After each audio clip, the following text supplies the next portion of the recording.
No matter if points are gained or points are lost, there will be much to discuss. For analysis regarding tonight's Winnipeg Jets game, here are Dave Manouk, Ezra Ginsburg, and your host, Drew Mandel. The Illegal Curve post-game show, presented by Play Now, the official sports betting partner of the Winnipeg Jets, starts now. Good evening, Winnipeg. Good evening, Manitoba. For all those joining us live this evening on our YouTube channel and all of our social media platforms, we say good evening, universe, and welcome to the Illegal Curve post-game show presented by our friends at Play Now. Along with Ezra Ginsburg, I'm your host, Drew Mandel, here to discuss yet another Winnipeg Jets victory, their third straight on home ice during this homestand. Tonight's victory, a 2-1 margin over the Seattle Kraken, a game that was not the prettiest, most exciting game we've ever seen, Ezra Ginsburg, but the Winnipeg Jets can really take to heart that their first period, which wasn't great, they got significantly better as the game went on, holding the Seattle Kraken to a whopping 8 shots on goal over the entirety of the final 40 minutes of tonight's contest. The Jets clamped down, ended up getting the victory, as we'll discuss in the Play Now game recap, but they all can't be Picassos, but the defensive performance by the Jets left a lot to be appreciated tonight in tonight's contest.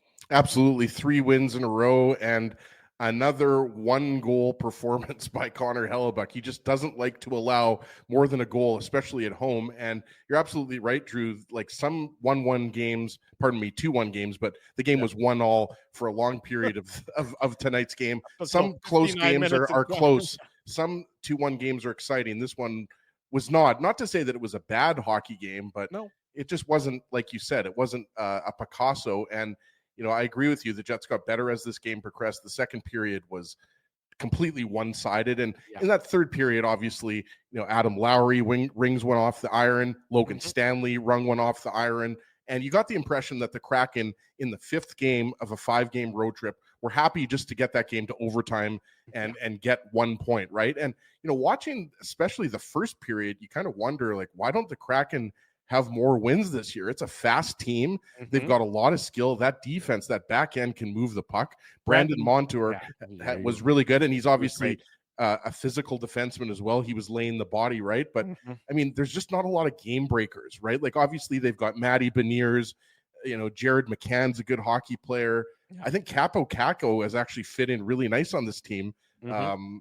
And hold on, let me try to get my camera back here, Drew. You just disappeared into the ether. We can still hear you, but now we can see you again. Well, people can't really see all the cords. Like, we were talking about this. I was a little late, and the chat was giving it to me, rightfully so. But, you know, we've got to plug in the webcam. We've got to plug in our headphones. We've got to plug in our microphone. Like, there's a lot of cords here, so it's easy for me to knock something out, right? So, but yeah, you know, this game was one of those games, like, they could have easily lost 2 points in this game, right? Like the Kraken, even though they only had 3 shots, you know, when it's a tie game, and all it takes is one bad bounce or one bad deflection. I mean, look, I mean, the Kraken have to be saying, look, of all the times for a puck to hit the stanchion and take a bounce against us, you know, the Kraken have to be pleased with their game tonight, yet obviously disappointed with the end result. And I think that just, you know, for the Winnipeg Jets, this wasn't the Jets at their best.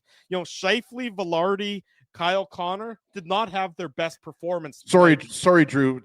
That's a brilliant comment. For those in the podcast, No Frills Dino says Ezzy plug in Decord, which is a very good pun and a play on words, given Joey Decord was the Kraken goaltender for tonight. So that was very I had to stop your train of thought there. You were talking about the Jets top line. I was saying that, you know, this was not Scheifele, Connor, and Velarde at their best. They were caved in at 5-on-5 possession-wise. You know, they were 27% was their Corsi 4 percentage as a line in tonight's game, which is not something you've typically heard about that line lately. That line has usually been pretty good at 5-on-5. Tonight was not their best night. This was the Iafallo, Lowry, and Ehlers night. They were terrific. 71%. The 27 shot attempts versus 11 shot attempts against in tonight's contest. This was the Iafallo, Lowry, and Ehlers line. They were really the ones who drove the Winnipeg Jets' performance tonight, not the top line, which, there's going to be nights where the top line isn't going. They did at 5-on-5, of course. We'll get into that. Pardon me, on the power play, we'll get into that. But it's great from the Jets' perspective to see that another line can step up. And it's becoming more and more, maybe not apparent, but boy, is it tantalizing. And we'll talk about this in more detail on Saturday morning's Illegal Curve Hockey Show. But boy, is it tantalizing. Have the Jets sort of found something unexpected with that Lowry and Ehlers, combination with Alex Iafallo as well. But boy, is that maybe turning into something, some found money, and maybe allows the Winnipeg Jets to sort of reconsider and reconfigure their forward group after the Connor Scheifele-Velarde line. I really think you're right, Drew. And I don't think anybody is looking at this line and saying that this is going to be the line that the Jets go with for the rest of the season, or the line the Jets go with to start the playoffs. But I think it's given you pause for thought, especially, I think, with the way Iafallo has fit in on that line. We've seen Iafallo move up to the second line. Adam Lowry plays a very similar game. He could be the first line center. He's going to play a very similar game, but he creates a lot of time and space for Nikolai Ehlers. Yeah. He plays north-south. Obviously, Ehlers likes to play east-west a little bit more. He likes to hang on to that puck. If he gets going in the offensive zone, it's hard to take the puck from him. But you're absolutely right. And to be honest with you, I like the look of the third line as well. We talked about this last game. And they had a 60% Corsi 4 percentage, just sticking on that same topic in tonight's contest. Yeah, and we mentioned, Ehlers found Lowry in the middle, and he hit the iron, and Ehlers had a really good scoring chance to start the game. I thought that Ehlers had a brilliant game tonight. I really did. I thought he was head and shoulders the best forward on the Jets, and let's be honest, lately the Scheifele-Velarde Connor line has been driving the bus. Ehlers has been playing fantastic as well. But like you said, tonight, look, and in an 82 game season, the Scheifele line's not going to have it every single night. I mean, there just aren't. Look at the couple games ago, Colorado comes in, the McKinnon line didn't have it that night. Obviously, credit to the Jets for shutting them down and taking away time and space from Ehlers, that line. Lowry, and Iafallo. That was the first game they were together. Exactly. So, I mean, like you said, we can dive deeper in and go line by line, but I think, when you have two of your top 9 forwards out in Appleton and Vlad Nemestikov, obviously, all due respect to Mason Appleton, Vlad Nemestikov creates a bigger hole at 2C. But I think Lowry has done an admirable job. Appleton and Nemestikov are going to be back soon, but I like the look of that line. There's some tenacity to that line. There's skill. It's intriguing. And obviously, like you said, Drew, it's not a line that, anybody expected to see, because Lowry, Niederreiter, Appleton, that's just like write it in pen, not in pencil, right? We've seen that line stick together so much over the last couple seasons, but you're absolutely right. The results speak for themselves like that. And they're exciting to watch. They really are. Yeah, they are. Exactly. And, Ehlers, he spoke about it, after the Saturday game, and he's been speaking about it, just how much he enjoyed that opportunity on Saturday. And really, it looks like they have some chemistry. It's just almost like Ehlers' complexity to his game works really well with two guys who have simple games, right? And that's not like is it like a yin and yang situation? Like I don't know, but you're absolutely right. They complement each other. That's right. Even though it's almost like you put a super creative guy with guys who are just going to keep it simple, stupid. Again, not an insult in this case, and it works. Ehlers can do his thing, and Lowry and Iafallo can watch him do his thing, and they can sort of give him that space and give him that opportunity. And Ehlers doesn't have to worry, right now at least, about trying to also play with equally creative players. It seems like it's freed up Ehlers. It's freed up Cole Perfetti. He's been playing better hockey as of late now that he's with, Kupari and with Niederreiter. Again, we knew that Nemesnikov, Ehlers, and Perfetti wasn't really working very well. It hadn't been, and there was a time for a change. It was necessary. Something had to give, Drew. Something had to give, and it looks like it finally has by virtue of the Nemesnikov injury. It sounds like he's on the verge of returning, mind you. But, all of a sudden, if the Jets have, can sort of spread things out top to bottom, or change up lines 2 and 3 without losing anything defensively, but gaining things offensively, boy, that's a big boon to the Winnipeg Jets. This is the Illegal Curve post-game show presented by Play Now. Scott Arneal set to join us momentarily, coming live from the Matt Frost Media Center, where the Jets tonight defeated the Seattle Kraken 2-1. That game, of course, happening in the arena. Matt Frost Media Center is where the post-game availability from the Jets head coach will be occurring. That's set to happen momentarily. We have it queued up backstage, so as soon as we can see the Winnipeg Jets head coach, we will get to that. Can't talk about tonight, and we'll talk about the goal itself a little bit later on, without talking about Dylan DeMelo. How great is that? 600th career game in the NHL.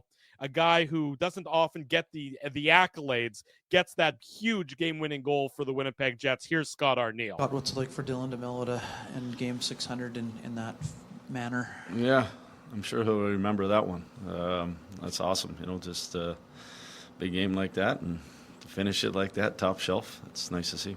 What did you like most of the way that your team played in the last 2 periods, where the shots were very heavily tilted along with the zone time? I liked how we played the last 2 periods, and not so much the first. Where we had talked about being better with our starts and coming out of the gate. Although, we give credit to Seattle too. They came hard, and we gave up I think we gave up 4 odd man rushes. A little bit repeating what happened in their building. Even though we talked about it, that they were going to, their D were joining, they're going to be in the rush. But we settled down, and then, like you mentioned, we took over the second, and they carried right into the third. What would you like most about your fourth lines play? Like, they sort of seem to get some momentum shifts going for your group tonight. Zone time, the big thing. Obviously asking them whether they're killing penalties or I get them to take D-zone draws, but they get zone time, and that's the biggest thing. And they go out and hack, whack, chop, and keep the other lines down there, or the opposition line. It isn't just the fourth line they're going against either. When they kept the Beniers line a couple times in their end of the rink, and so that's big minutes, and that's we got the momentum running there, and I probably should have run them out there a couple more times, but I just liked the way all of a sudden the ice got tilted, and we were kind of got them stuck in their end. That's why more in a second I kept rolling with the 3 lines quickly. Part of this team's philosophy is defend really well and aggressively. You get the puck back faster, and you get to go to work. That looked like the second and third period, but even then, the zone denials, they basically were just chipping it past you and giving you the puck back. Give me an idea of what worked so well in your zone denials. Well, the biggest thing, in the first period, we got caught on the wrong side of people, and it happened, down by the top of the circles or the dots. We were kind of hoping that maybe we'd get one more cycle or maybe one more turnover, and so we got on the wrong side of people, and they had 3 above us, they had 4 above us. That's really all they talked about after the first period. Just stay above people, and force them to go through you. Don't make it easy, and let them just make one pass and catch 3 guys. I thought we did a really good job of that. On our forecheck, we got in and above and got heavy, and then that created the turnovers. And hopefully you're making them play in their end of the rink a lot. Now they're tired, and the only thing you can do is get the red line and chip it in, and then we can reload and go do it again. Go ahead. Well, I was just going to say on the goal that they did score, is that kind of maybe a set play or a Seattle thing with the lob? It looks like Schwartz pulled up. I threw the sand wedge out there. It kind of caught us all. I think we weren't sure. At first it was everybody trying to find out where it was, and then but at the end of the day, there was 5 against our 3. That was one of those ones where we got caught, and so whatever happened, we just didn't have the numbers back to help it. Your team's had so many examples this year of these games where you're down and you just keep doing the right things over and over and over again, the efforts there. What does it do to kind of lock down a team's identity and faith in itself going forward to have these payoffs over and over and over again? Well, I think early in the year when we were on our streak there, it was taking us 50 minutes. Sometimes we had to go to overtime. We had to pull the goalie. We're just staying in games, and that was a lot of the message after the second was it's a 1-1 game in our building. just keep doing what we're doing, force them, they'll make a mistake.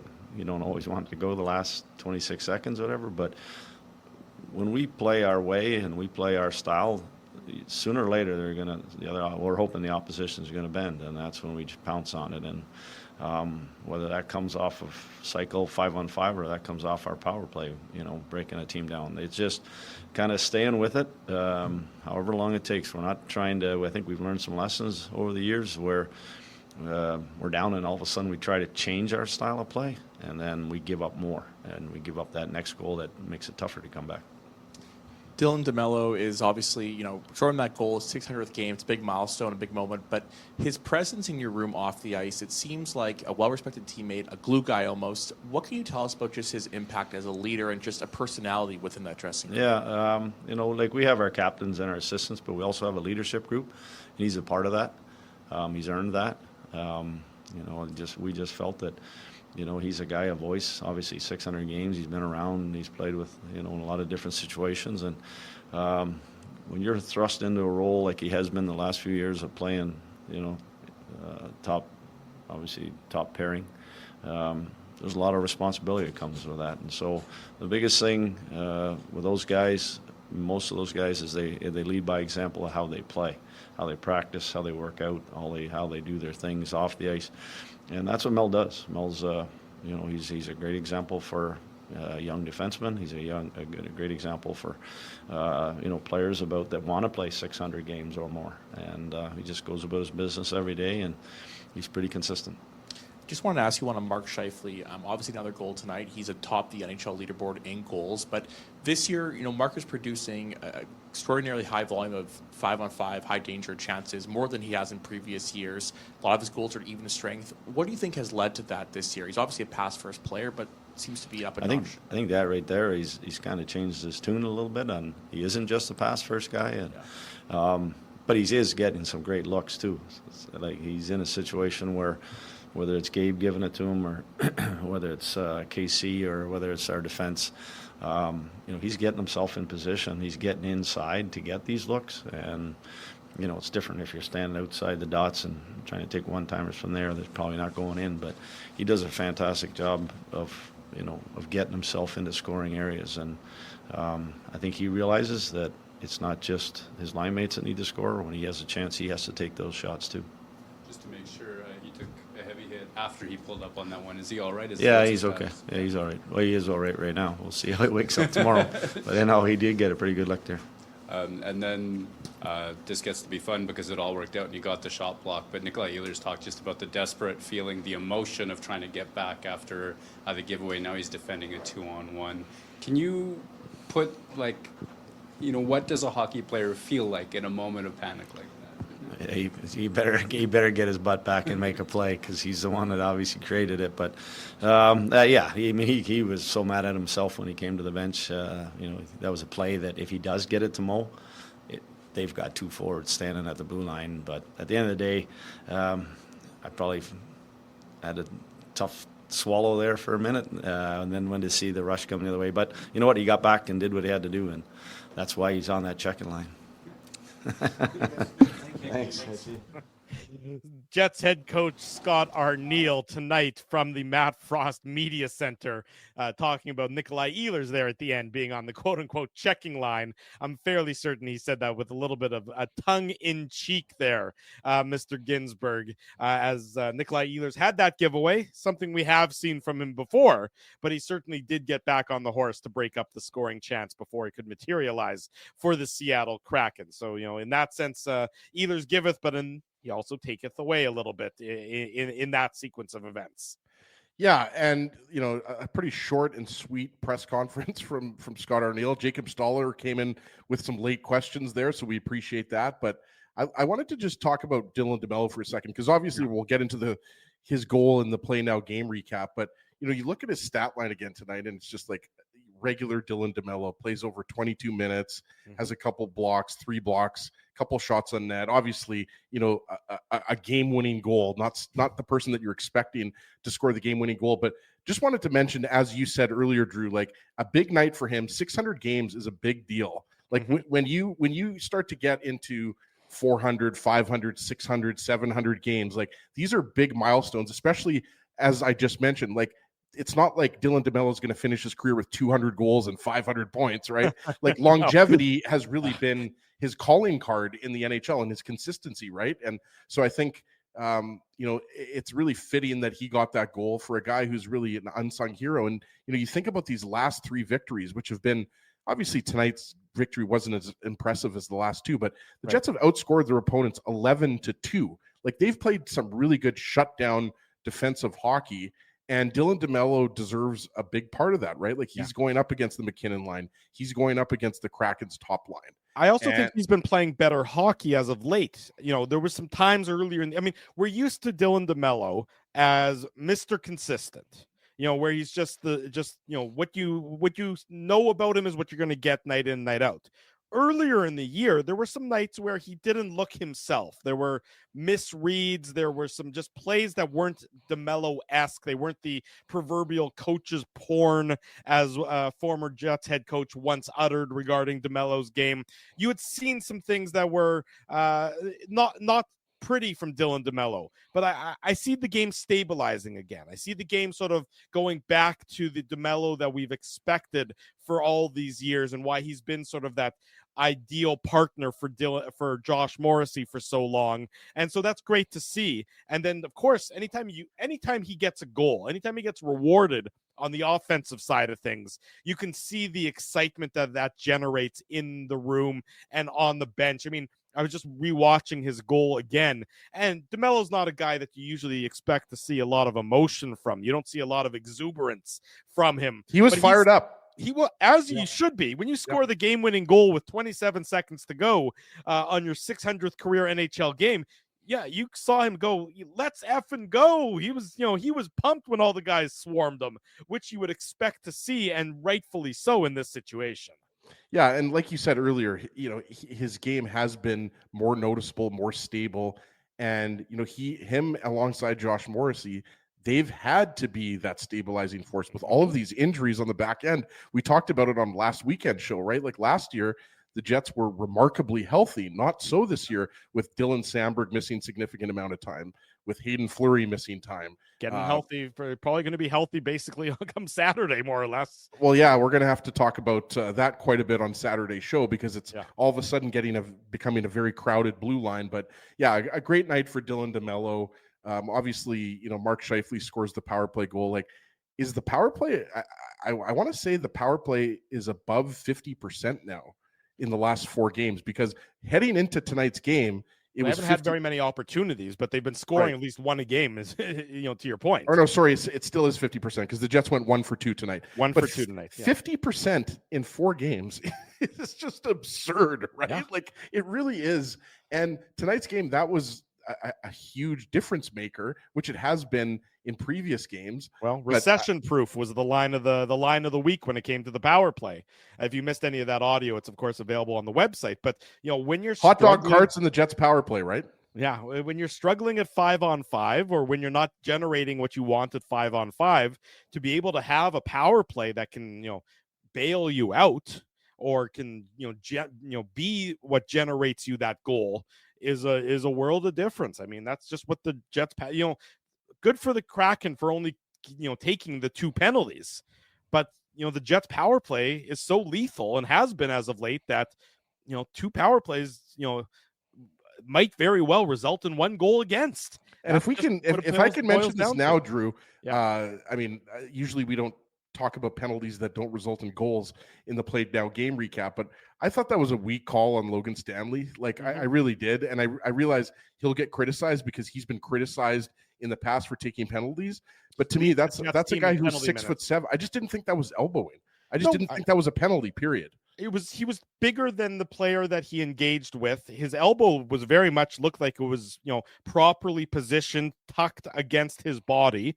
And he just happened to, when you're that tall and your elbow is at the height of the opponent. Exactly. You're right. I would agree with you that was certainly not I'll tell you what, McDavid's elbow yesterday that went unpenalized was a lot more dangerous than whatever Logan Stanley did in tonight's game. McDavid's elbow last night, if you haven't seen it, on Marcus Johansson of the Minnesota Wild, he picked the head, as the expression goes, and that was as dirty as it gets. Right. And I think what made it more surprising is you just don't see McDavid play like that often, right? Like that's the type of thing that you expect from, I don't want to pick on Ryan Hartman here, but actually I do want to pick on Ryan Hartman. But you expect a player like that to do that. Speaking of that Oilers Wild game last night, and I know we're getting off track, and we'll get back to the Jets Kraken game. Did you see Ryan Hartman kick the legs out from underneath Leon Draisaitl in their board battle in that game I didn't last see that. night? No. Yeah, they're doesn't surprise me. Ryan Hartman's a POS.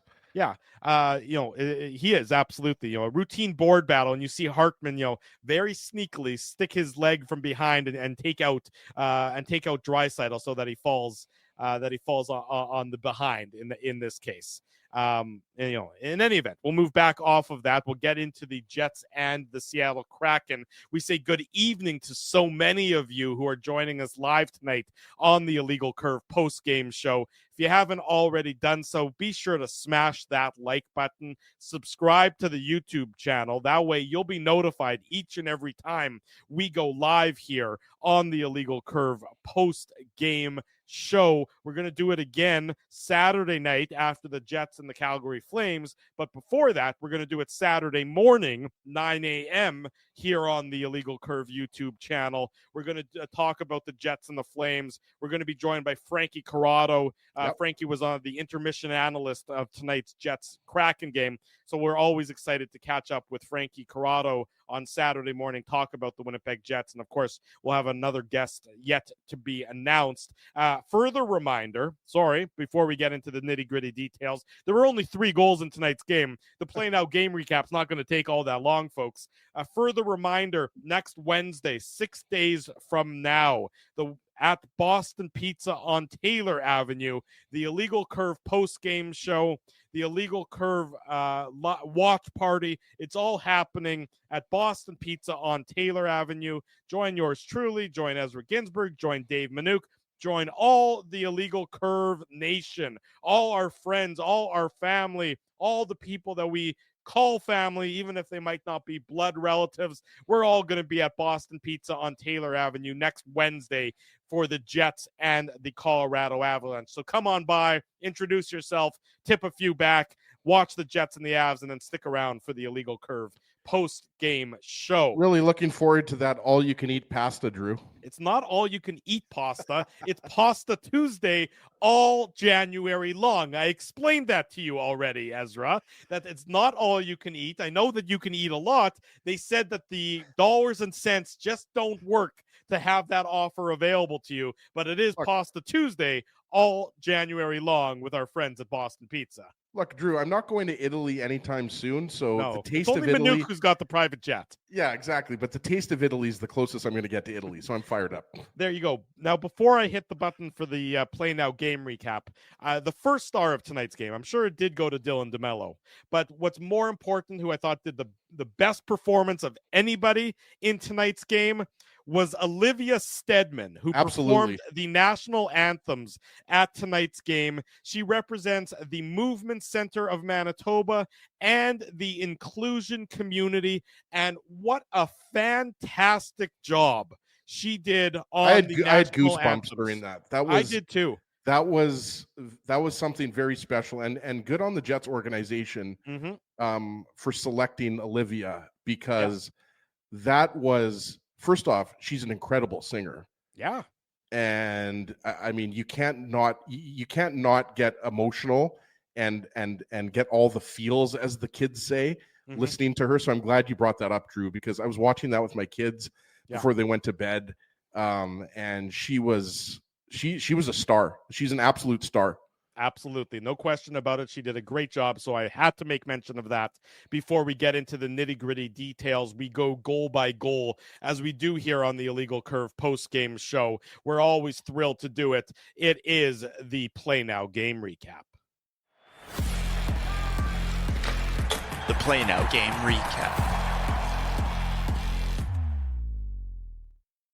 Big thanks to our friends at Play Now for their continued support of the Illegal Curve post-game show. Learn to bet with Play Now, the official betting partner of the Winnipeg Jets. Sign up and get up to $250 in bonus bets. Conditions apply. 18 plus. Enjoy responsibly. First period, not a great one for the Winnipeg Jets. Scott Arniel alluded to it. He said it himself in the post-game presser that the Winnipeg Jets weren't great to start this game. The Seattle Kraken, in fact, opened the scoring. Matty Beniers, his 9th of the year, assist to Capo Caco and Jaden Schwartz, coming at the 8-12 mark of the first period. And this was just sort of if it's a set play by the Kraken, it's a hell of a set play to be able to flip it up like that. I can't believe it is. It doesn't make much sense, but it is. It's Jaden Schwartz who flips it up. Capo Caco goes and tracks down the loose puck that sort of checks up nicely, like a well-executed curling draw, stopping on the button. And he slides it over to Matty Beniers, who taps it in for his 9th of the year. Just, it's almost one of those plays where the Jets are caught a little bit. Velarde and Scheifele are caught too deep. Morrissey and DeMelo and Connor are trying to get back.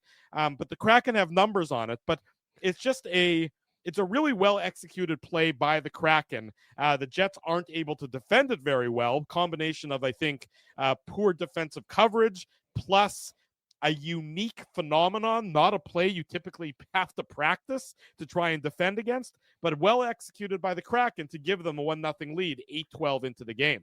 Yeah, like you said, Connor and Scheifele get caught a little bit in the Kraken zone. So when the Kraken come back transitioning, it's kind of Velarde and Scheifele get caught a little bit. Pardon me, Velarde and Scheifele get caught, and it's kind of a bit of an odd man rush. Not a full odd man rush, I don't think you would say, but like you said, I don't watch the Kraken enough, Drew, to know if they've done this in a game. I'm sure this is something that, you look, Jaden Schwartz was trying to do, he was trying to, whatever you want to call it, chip shot, the old flip shot. He was trying to took the 56-degree wedge out and wanted to put some English on it. But like you said, you don't do that more than 1 or 2 times in a game, and obviously it worked in this case. But I mean, Capo Caco does a great job. It's bouncing, and he does a good job of corralling it, and then he just puts it right on Matty Beniers' stick. So like you said, it's not like you can't really.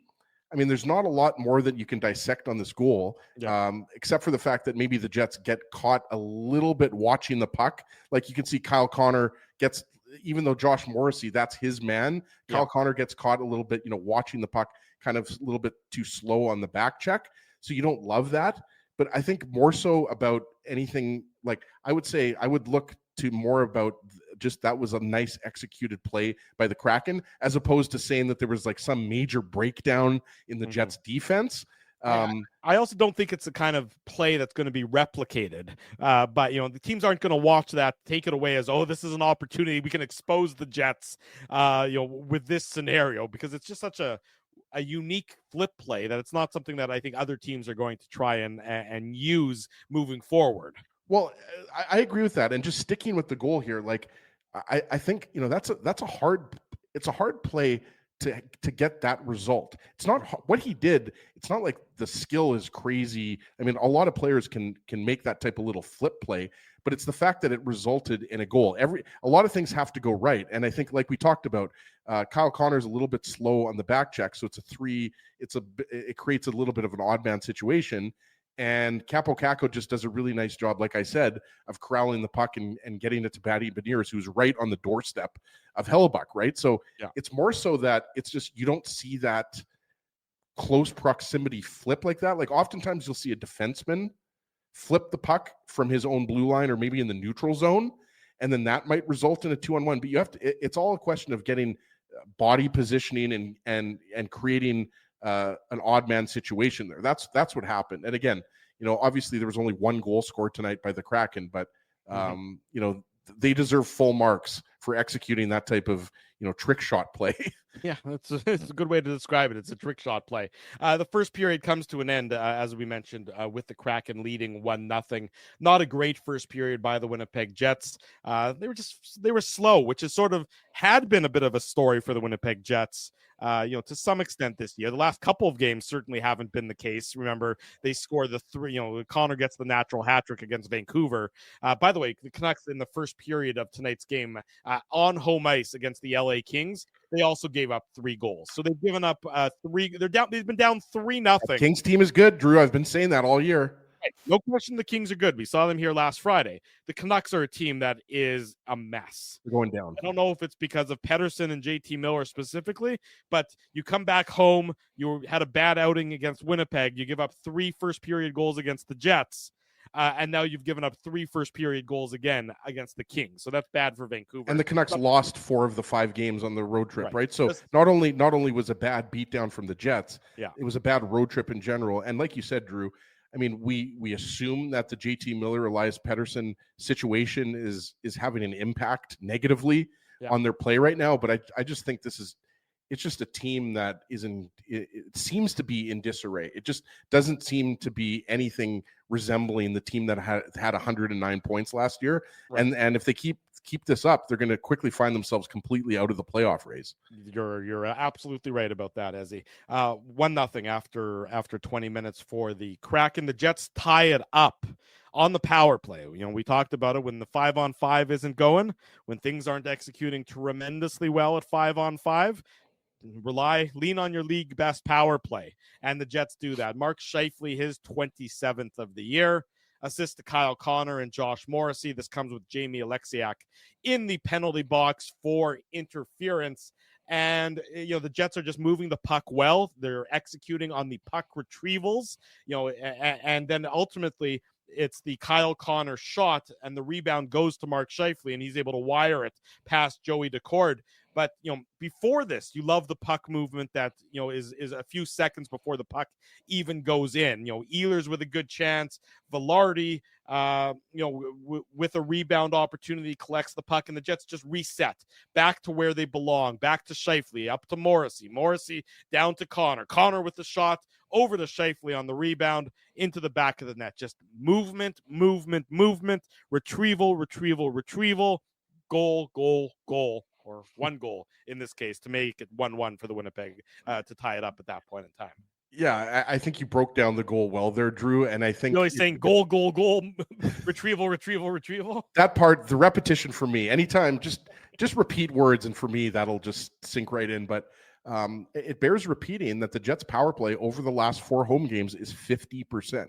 Yeah. Like, you just don't see that anymore, right? Like, you just don't, with the quality of penalty kills around the NHL. And I did want to mention, you muted yourself. It wasn't a good, just temporarily muted myself. Okay. It wasn't a good first period, but as I said, I just wanted to mention, I liked the PK. And if you remember, there was a scoring, Kyle Connor had a scoring chance on the penalty kill. I love the aggressiveness. So even though the first period wasn't good, I really did like the penalty kill. And it bears repeating that the penalty kill has also been much better on this homestand than it was previously, especially on that long road trip. Ever since the Predators game where the Jets took those 7 minor penalties against the Nashville Predators, and I think they gave up that 1 goal Philip Forsberg scored on the penalty kill. On the power play against the Preds, I guess that's 9 days ago at this point.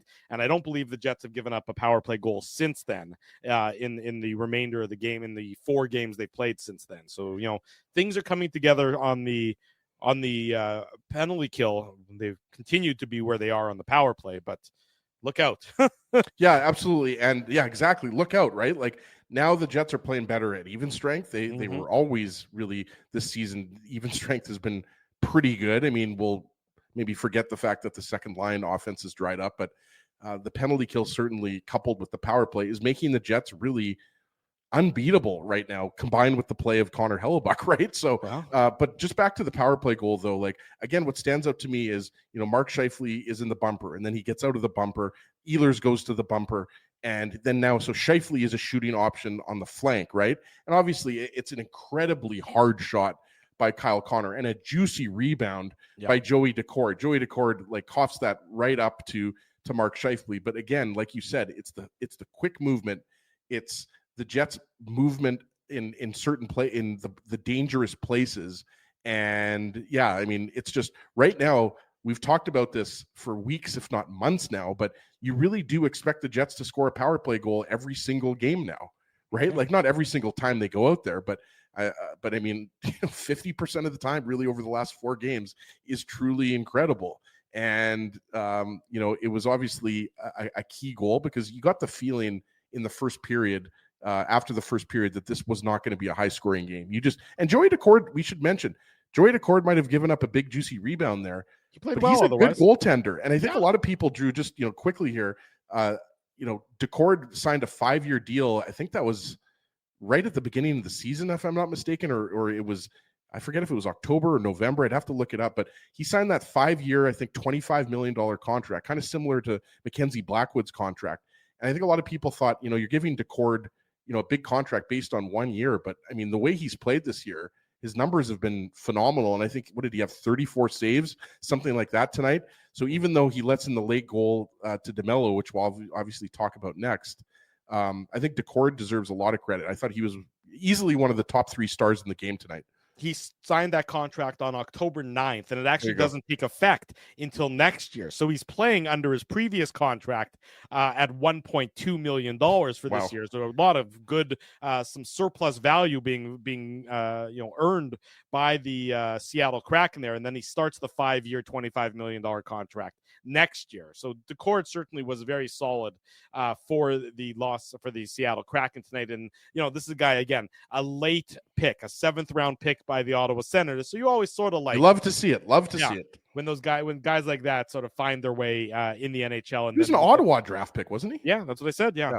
Drafted by the Sens in the 7th round back in 20. Sorry, Drew. Sometimes there's a lot going on in the chat. We've got over 350 people watching, so sometimes I get distracted. But I just wanted to get that in there. That Ottawa obviously knew what they were doing, getting a late steal. Obviously, they don't have them anymore. But you love to see guys like that, the underdogs. 19-5 the shots on goal in the second period for the Winnipeg Jets. So that they weren't happy with their first, and they decided to turn it around in that second period, which they certainly did, taking a commanding control of that. Then the third period starts, and the Jets decide they want to be some iron workers. Adam Lowry, he catches iron. Logan Stanley, he catches iron. So Jets 2 very big opportunities there. I believe it was Andrei Burakovsky who had a great opportunity for the Kraken. That may have even happened. Was that in the third? My period was the third. That was the third as well. He comes in on a breakaway after a bad line change by the Jets. Oh, no, sorry. That was late in the second. Late in the second. That's what I thought. I meant to mention it before. Bad line change by the Jets. Burakovsky comes in, resulting in Connor Hellebuck making his best save of the game, a beautiful glove save to stop him. That was one of only, again, the Kraken had 8 shots total over the final 40 minutes of this game. The Jets only gave up 19 shots in the entirety of the game. So a pretty easy night for Connor Hellebuck workload-wise. I think he might get the start Saturday. Maybe. I think he might. He might get the start. Saturday, hockey night in Canada, hockey day in Canada. The Jets and the Calgary Flames to wrap up this homestand. A homestand that, of course, with the Jets' victory on Saturday and not putting cart before the horse, but a homestand that at one point in time was 1-1-2. The Jets have it certainly within their power and within their opportunity to end the 8-game homestand at 5-1-2. And boy, is that a nice little record to take after an 8-game homestand to start. Absolutely. Points in 7 of 8 games. Like you said, Drew, didn't start off very well. And I mean, we talked about the LA game. That was a very disappointing loss to the LA Kings, but obviously, the Jets have turned it around, and the Calgary Flames these games are always close, and the Calgary Flames are obviously fighting for their playoff lives as well. But this was a huge one. And, I before we get into the DeMelo goal, I really thought that Ehlers' speed, going back to the Ehlers-Lowry IFL line, Ehlers' speed was really a difference maker in the third period and on the DeMelo goal. But that line, I thought, was easily the best line for either of the two teams in this game, maybe minus the first period. But like we've said before, it's okay if you have 1 bad period and 2 good periods. It's not okay if you have 2 bad periods and 1 good period, right? So I think Ehlers was, he obviously had the injury early in the season, and that second line has not been fantastic. But he himself has been fantastic, and just wanted to mention that I thought that his line was driving. Lowry was obviously going to the net, and IFL has the ability to dig up pucks and do the dirty work along the board. So again, once Nemesnikov comes back, the Jets are going to have some decisions to make. But certainly, I think, like you said, kind of in the first 5 or so minutes of the show, Drew, I think, Scott Arniel and the coaching staff have something to think about, right? And maybe that's Mason Appleton, is on the 4th line when he comes back. Maybe that means Alex Iafallo has earned 3rd line time. I'm not sure. But certainly, you can make the argument the Jets haven't really missed Nemesnikov and Appleton based on outscoring their opposition 11-2 in their last 3 games. Not too shabby. The Jets, as I mentioned, after catching all that iron, they catch a break off the stanchion.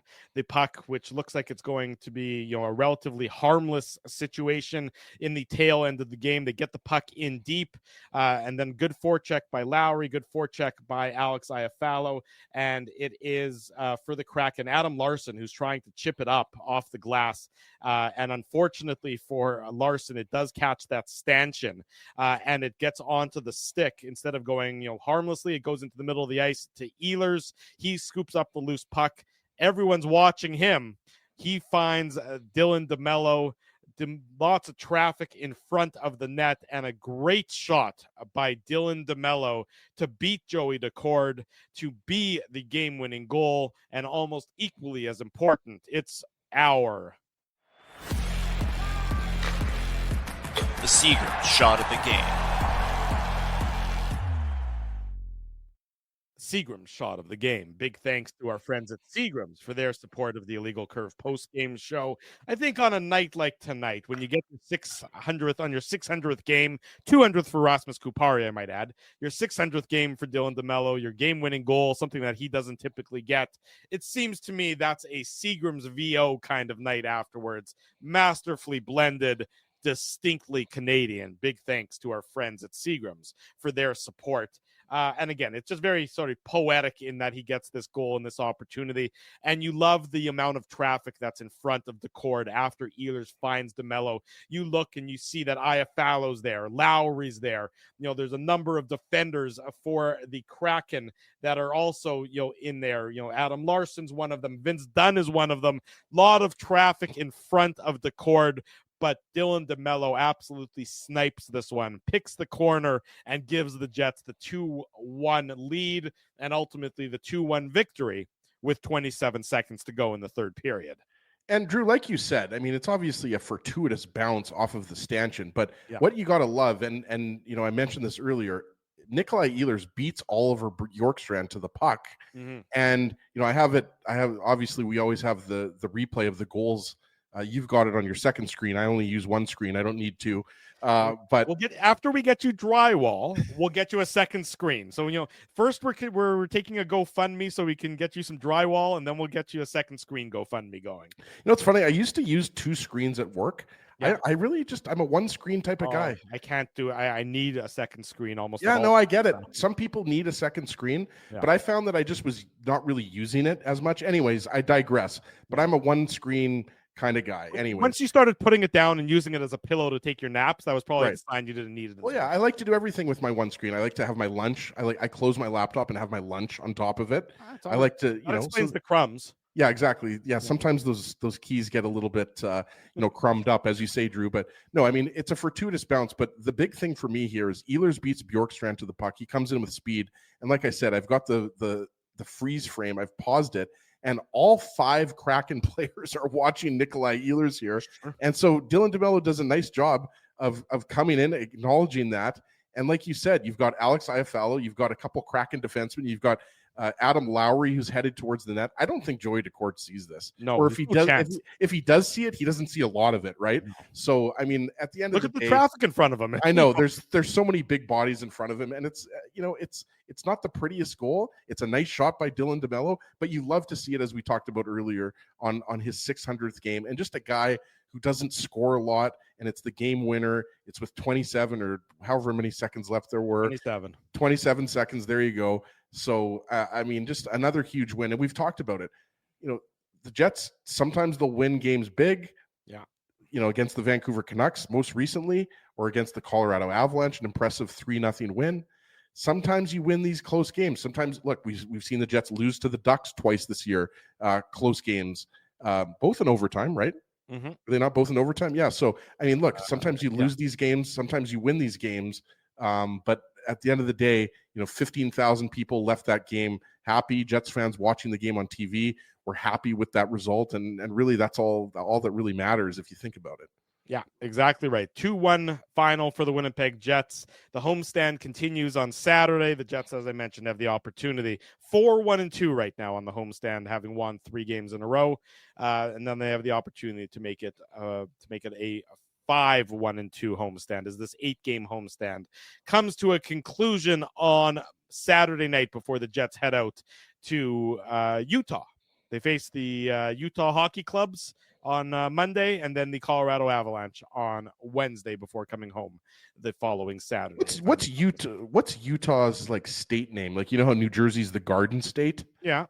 What's Utah? I was gonna say it, but then I mean, the initial response that came to my mind was probably not appropriate and a little bit snarky. So I'm going to the Mountain State? No, I mean, I don't precisely know. I mean, I'm not sure what the tagline is. I just Googled it. The Beehive State? Really? The Beehive State? Yeah. Are there a lot of beehives there? I guess so. Hopefully the Jets don't get stung. They're nicely done. I guess they're producing a lot of honey there. I'm not entirely certain what's going on, but regardless, the Jets will make their first visit to Utah to face the hockey club on Monday. But before that, we of course have the Saturday night contest, Cowboy Night or Country Night or whatever the hell it is on Saturday night between the Jets and the Calgary Flames. You're gonna be at the game, Drew, so I'm gonna have to borrow your cowboy hat and your cowboy boots. Well, I'm gonna hopefully go with my son. I told my son, taking my son to the game on Saturday, I said it's Country Night and they're giving out cowboy hats to the first however many thousand through the door. He's like, Dad, can we go really, really early so we can get a I'm like, yes, son, we can go really, really early so we can get a country hat. All right. I love it. Yeah. Boy. Coming up on Saturday, but of course tonight we still have more of the Illegal Curve post-game show. Drew Mandel, Ezra Ginsburg. It's presented by Play Now. Don't go anywhere. More to come. Thanks everyone for joining us again. If you haven't already done so, smash the like button. We'll return momentarily. We want to thank you for not betting with Play Now and choosing our illegal gambling site instead. Because we couldn't afford things like this without your money. So much of your money. Now you might have questions like, Do our profits benefit your community? No. Or bet with Play Now, Manitoba's local legal and secure gambling site. Dining, entertainment, parking, and convenience, all in one spot. City Place is located in the heart of downtown Winnipeg, attached to the Canada Life Centre. Whether you're working, living, or out for a night in the downtown, make City Place your go-to destination before or after the fun finds you. Lunchtime, game time, anytime, visit City Place at 333 St. Mary Avenue, next to Canada Life Centre. Holt Dental, the new official dentist of Illegal Curve, has a philosophy rooted in 2 unyielding principles: genuinely caring about patients and providing outstanding service. Being a patient of Holt Dental means more than just checkups and treatments. It's taking the time to listen and talk to each patient so they can achieve the best long-term health, functionality, and aesthetics for their teeth, mouth, and gums. Conveniently located at Grant Park Festival on Taylor Avenue, Holt Dental is dentistry of the highest quality in a comfortable and relaxed environment. For more information, visit holtdental.ca. Oh, and there's plenty of free parking at the front door, too. Celebrating its 40th year as Winnipeg's home for stand-up comedy, Rumors Restaurant and Comedy Club has recently been named Canada's top comedy club and a top 5 comedy club in North America. From birthday parties to date nights to fundraisers and everything in between, Rumors is your destination for the best and most affordable live entertainment Winnipeg has to offer. For more information on upcoming shows, Rumors' incredible promotions, and to purchase tickets, visit rumorscomedyclub.com. This January at Boston Pizza, every day is Pasta Tuesday. That means BP's famous pastas start at just $11.99 every single day. Create your own or go gourmet for just a few bucks more. Come on in for Pasta Tuesday pricing any day. Only this January at Boston Pizza. 25 minutes before the top of the hour. It's the Illegal Curve post-game show. It's presented by Play Now. Drew Mandel and Ezra Ginsburg with you on this Thursday night. The reason it's called the Beehive State, we did the deep dive during the commercial break because that's what we do here. It's the deeper historical meaning behind the nickname comes from the beehive symbol the Mormon settlers chose in 1848, even before Utah even became a territory. So there you go. The more you know. Even before Drew was born. Yeah, slightly before. I was born in 1860, so just a couple years before before I was born. But yes, close enough. So there is the reason. I'm sure you were all on pins and needles, waiting to find out why was called the Beehive State, and now you know. Everyone's a little smarter tonight here on the Illegal Curve post-game show as a result. There's no way I would have guessed that. Like, I mean, your geography is a lot better than mine, Drew. You go to the U.S. a lot more than I do. I couldn't think of it. And you're on the no-fly list, and you're not allowed to cross the border. But soon enough, we'll get that cleared up for you. Yeah, eventually, I'm looking forward to going back to Grand Forks, right? But yeah, I mean, Utah's not won't be an easy game for the Jets. I mean, the Jets are obviously, further ahead of them in the standings, and I would say a much better team. But Utah's much improved. They're not an easy win as they were in previous years, that's for sure. Oddly, I was expecting that they'd have a good home record. Oddly, they're far better on the road than they are at home. On the road, they're 12-8-3. At home, 6-10-4.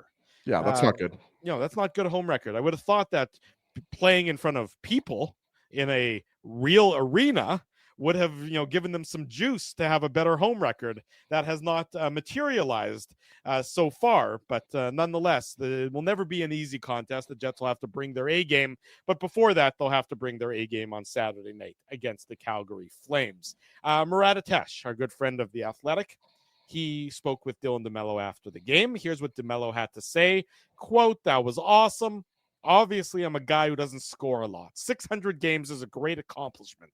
I'm proud of it." Continuing on, "It takes a lot of people to help you get there. That was kind of on my mind before the game. Between your family and friends, your coaches and teammates, and all the staff to help get you here. That was special in its own right. And then to get the game winner, that just kind of put the cherry on the top, and then to get the win. It was a really special night and one that I will remember."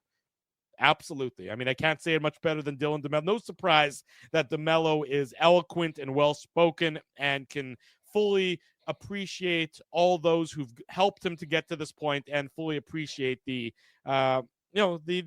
impressive aspect of 600 wins, 600 games and the game-winning goal and it all coming full circle. So a real nice night for one of those unsung heroes. If you remember, who was it? I guess it was Cactus Jack Wells, the happy honker back in the day. I mean, I'm really probably dating myself now. So maybe some of the older folks in the chat who can remember that after the Bomber games, Dylan DeMelo is the kind of guy who would deserve the happy honker for sure in tonight's contest for the Winnipeg Jets. Absolutely. And, we talked about it earlier, but, it's nice to hear those comments, courtesy of Murat, because, look, DeMelo, even though I think you spoke about it earlier, Drew, there's been a little bit more inconsistency in his game than in previous years. He's the type of defenseman that if you don't hear his name a lot, you know that he's playing a good game, right? As opposed to if you hear his name a little bit too much, he might be turning the puck over or things like that. But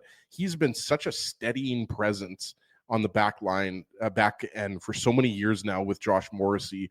And, this again is a topic for the Saturday show. But like when I look at the Jets defense, like I have no issues with that top pairing going up against most other teams. I have more concerns once you get down to the third pairing. But Dylan DeMelo has shown time and time again. Look, go back to the bubble, right? When Morrissey and DeMelo were tasked with shutting down Morrissey and, McDavid and Draisaitl, right? Like, so he's proven. I know some people don't like the fact that maybe he's not 6'4" or 6'5", but as far as I'm concerned, Dylan DeMelo can. Yeah, exactly. So as far as I'm concerned, DeMelo can get the job done playing on the top pair with Josh Morrissey, playing 22, 23 minutes a night. So again, a big night for DeMelo and the DeMelo household, and you love to see it, and you love to see another win. Kind of crazy, Drew, that the Jets are up to 31 wins on the season, right? Like, I think we have to start talking about a 60-win season really is a possibility. Like, I'm not saying it's necessarily going to happen, but it's certainly a possibility the way that they've been playing this year. No reason not to legitimately have that conversation based on based on their record and based on their success as of late. It's certainly within the realm of possibility.